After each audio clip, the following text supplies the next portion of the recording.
15 años después, las imágenes de los aviones estrellándose contra las Torres Gemelas de Nueva York siguen conmoviéndonos a todos. Fue un altísimo el costo de vidas humanas en ese momento y fue también muy alto el costo del cambio en materia de política interior y política exterior por parte de Estados Unidos.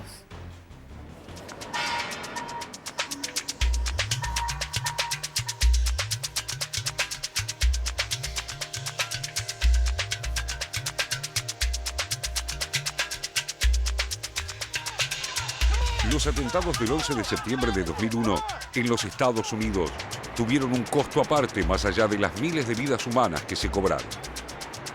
La imagen de los aviones estrellándose contra las Torres Gemelas en el corazón de Nueva York y el edificio del Pentágono en Washington aterrorizaron a millones de norteamericanos. Hasta allí, observadores pasivos de ataques propios o extraños en otras geografías o en países que tal vez muchos de ellos no podrían ubicar en un mapa.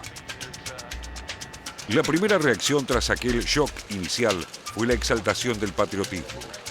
Las tiendas agotaron su stock de banderas en horas. Las donaciones de sangre se multiplicaron por millones y miles de jóvenes corrieron a alistarse para combatir en defensa del país mientras trepaban las ventas de armas y alarmas. La sensación de inseguridad y el miedo que golpearon como nunca antes a la sociedad norteamericana sirvieron también para crear el clima ideal para la aparición de leyes que limitaron las libertades e hicieron desaparecer históricos derechos civiles. Con el temor como combustible, las normas restrictivas tuvieron un respaldo unánime, como la USA Patriot Act, aprobada por una amplia mayoría parlamentaria y promulgada por el presidente George W. Bush en octubre de 2001, que amplió el control del Estado y potenció la capacidad de las agencias de seguridad e inteligencia. Ahora, el FBI podía acceder a la correspondencia y las comunicaciones de los ciudadanos. Incluso cotejar la lista de libros que se pedían en las bibliotecas y ver si los hábitos de lectura guardaban algún peligro para la nación. Desde un principio, la ley patriótica fue duramente criticada por la restricción de libertades y garantías constitucionales. Hasta el presidente Barack Obama lo hizo, argumentando que no aceptaba una ley que se metiera en las bibliotecas de los ciudadanos. Sin embargo, nada hizo para modificarla en sus 8 años de gobierno. Pero los atentados del 11S también marcaron el fin de una era económica y fueron el tiro de gracia a la burbuja de las empresas .com y a la ilusión de un país en crecimiento y con pleno empleo. Un mes después del ataque, el desempleo había subido el 4,9% y la producción industrial cayó el 1,1%. Según el Departamento de Trabajo, unas 583.000 personas se quedaron sin empleo en todo el país por los ataques del 11S. Las compañías de seguros y las aéreas fueron las más castigadas. Una semana después del atentado, reabrió la bolsa de Nueva York, pero no alcanzaron los 300.000 millones de dólares que inyectó la Reserva Federal ni los recortes en las tasas para que el consumo no se desplomara. Las pérdidas de ganancias de las compañías se estimaron entre 11.000 y 14.000 millones de dólares. No obstante, el atentado significó una nueva era de prosperidad para la industria de la guerra. La avanzada Bush hizo trepar el gasto militar de 297.000 millones de dólares en 2001 a más de 700.000 en 2011. Un negocio para pocos. A 15 años del atentado, los analistas advierten además que la recuperación que observaron en la economía o las finanzas no guarda relación con la corta primavera que tuvo la solidaridad ciudadana. Un análisis del Centro de Estudios Pew de Washington reveló que el 70% de los norteamericanos tiene una opinión negativa sobre el Islam y no oculta sus temores ante cualquier indicio de raíz árabe en sus vecinos. Pero el recorte de las libertades individuales y la vigilancia extrema tampoco generaron la tranquilidad y seguridad que prometían sus impulsores. Lejos de desaparecer, los grupos radicalizados modificaron sus estrategias y buscaron nuevas formas y escenarios para sus ataques que se extendieron a Europa y son cotidianos en Medio Oriente. Las invasiones a Afganistán e Irak también generaron más violencia, con respuestas múltiples por parte del integrismo islámico y el surgimiento de nuevos grupos como el ISIS. Sobre esos temores profundamente arraigados, obtiene hoy sus mejores réditos y la campaña electoral de Donald Trump. Esa quizás sea la mayor herencia del 11S.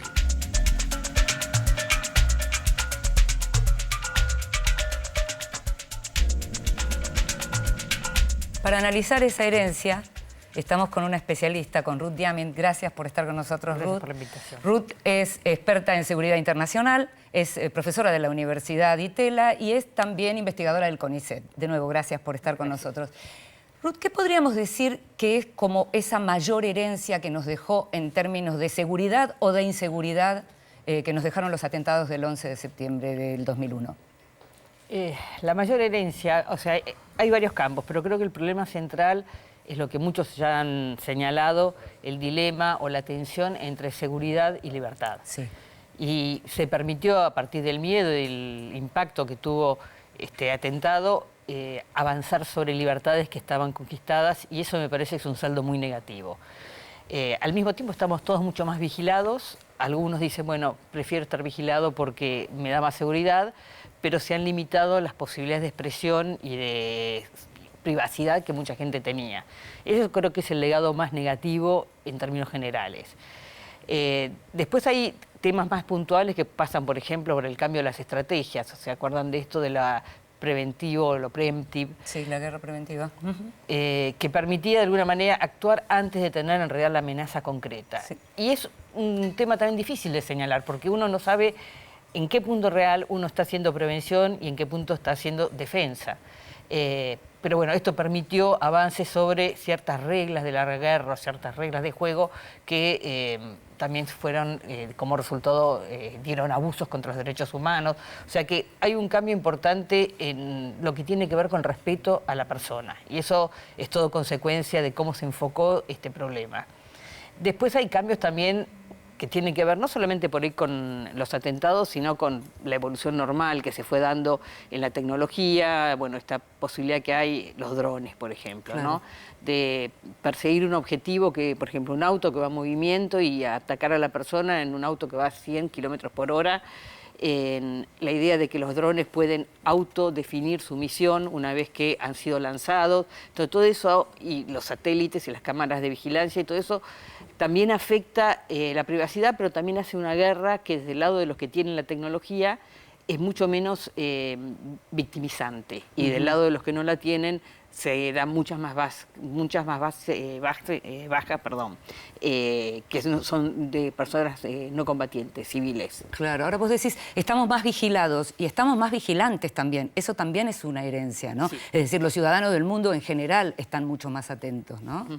Y eso, digamos, si uno piensa en el panorama hoy, por ejemplo, con los atentados en Europa y demás, lo que uno ve es como un cóctel letal en términos de los derechos civiles y en términos también del intercambio entre las personas, porque eso también... Bueno, una cosa, claro, que creo que lo que se ha generado es temor y desconfianza. Y si uno mira cuál es el objetivo del terrorismo, sobre todo este terrorismo, digamos, de última etapa, de última época, es justamente generar temor.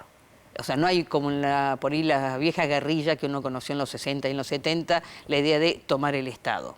La idea en general es más de generar temor, de generar limitaciones y que la gente misma se limite en sus relaciones públicas, en sus relaciones sociales, en los objetivos políticos que plantea.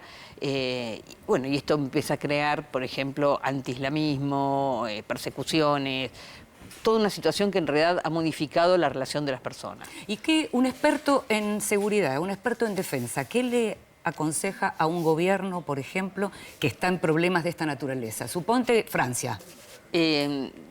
Uno cree que el centro de todo este tema es la inteligencia. O sea, hacer inteligencia que supuestamente tendría que prevenir la posibilidad de que hubiera ataques o que hubiera grupos que se organizaran con la finalidad de generar algún tipo de acto terrorista.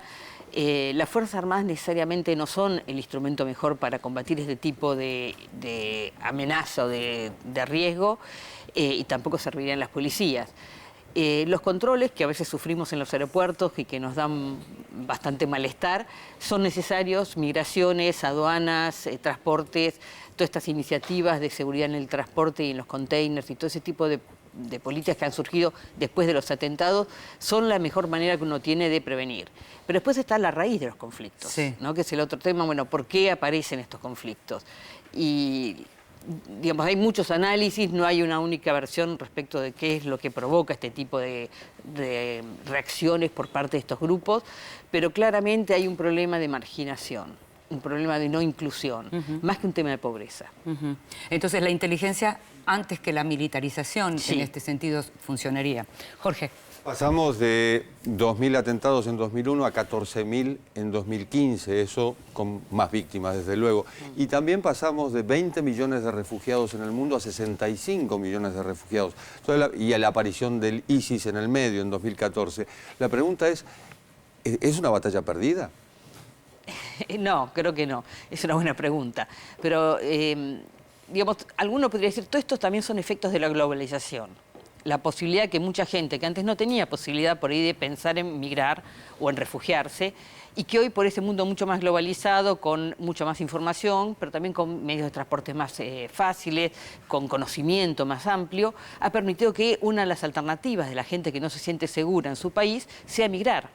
Entonces yo creo que no es lo negativo, sino es lo positivo, en todo caso, de estos países en donde hay persecución o hay grupos terroristas que están a cargo del gobierno o hay matanzas indiscriminadas. Digo, bueno, en realidad los refugiados es una forma de preservar la vida y no una batalla perdida.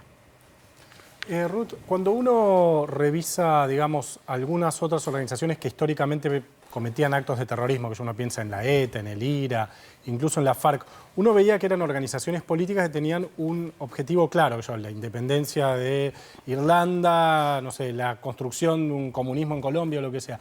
Ahora, cuando uno analiza esto mismo en términos de lo que propone o lo que defiende Al-Qaeda, Estado Islámico, parece como que hay una imposibilidad total de negociar, digamos, ¿no? Veo eso como por ahí una gran diferencia entre el terrorismo del pasado, por decirlo de algún modo, y el terrorismo islámico de hoy. Porque si el objetivo de Estado Islámico es imponer la Sharia en todo el mundo, bueno, es una cuestión que es casi innegociable. ¿Vos cómo ves esto en términos de los objetivos que tienen las diferentes organizaciones? Sí, yo coincido con lo que estás planteando. Digo, la diferencia de los terrorismos que eran nacionales y que en el fondo su objetivo, aunque no fuera posible, era la toma del Estado para implantar un nuevo régimen político, es muy distinta a este tipo de terrorismo que hoy uno lo llama desterritorializado, o sea, que no tiene un objetivo solamente en un territorio y que el objetivo es, de alguna manera, imponer, expandir su visión del mundo, su es cultura. Religioso, digamos, el objetivo. A veces discutiendo con alguna gente que es más especializada y que ha estado estudiando sobre todo el tema del Daesh, ellos lo ubican más como un tema político que religioso. La religión es instrumental a una vocación que era primero contrarrestar lo que podría ser la visión del mundo occidental o las ideas de cosmopolitismo que estaban avanzando. ¿Y termina siendo una herramienta, decís, la religión? Porque con eso pueden convocar, con eso pueden convencer, pero es un objetivo político. Y el objetivo político, que era distinto de Al-Qaeda, ahora con el Estado Islámico, es también territorial.